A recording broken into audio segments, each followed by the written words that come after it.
Hey, this is my poor orchard, my mini orchard.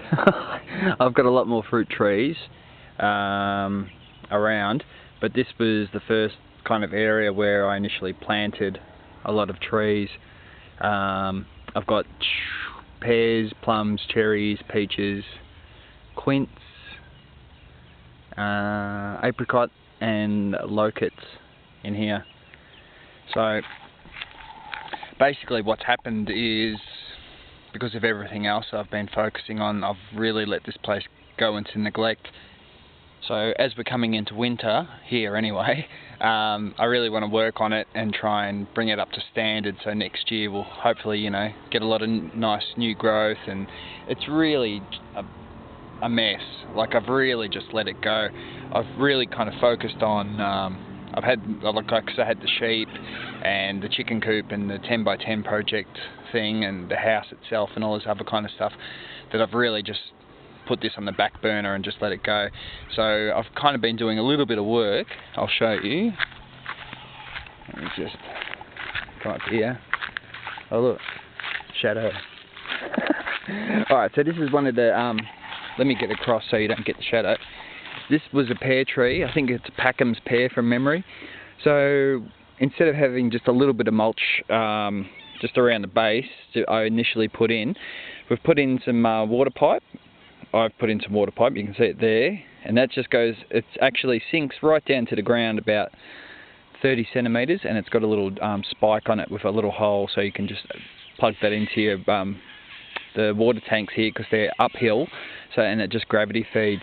But what I'm really kind of focusing on is getting the most I can out of these fruit trees. I've got some really nice fruit trees, but they've just kind of, I've let them go. So I really want to focus on that and try and get some fruit. So you can see, like I did with the other quince tree, and I've done it initially with this pear, I've just come out about 1.2 metres roughly radius, and I've just gotten rid of all the grass that's around it.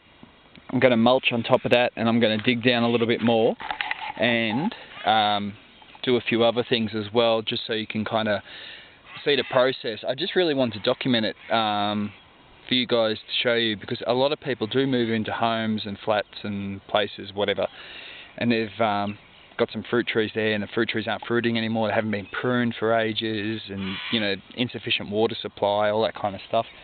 So I really want to kind of show you how it looks now, and then over the course of the next few months, over winter, as the trees drop all their leaves, become dormant, I'll get stuck right in pruning, getting all the mulch and everything, and getting, prepping it all up.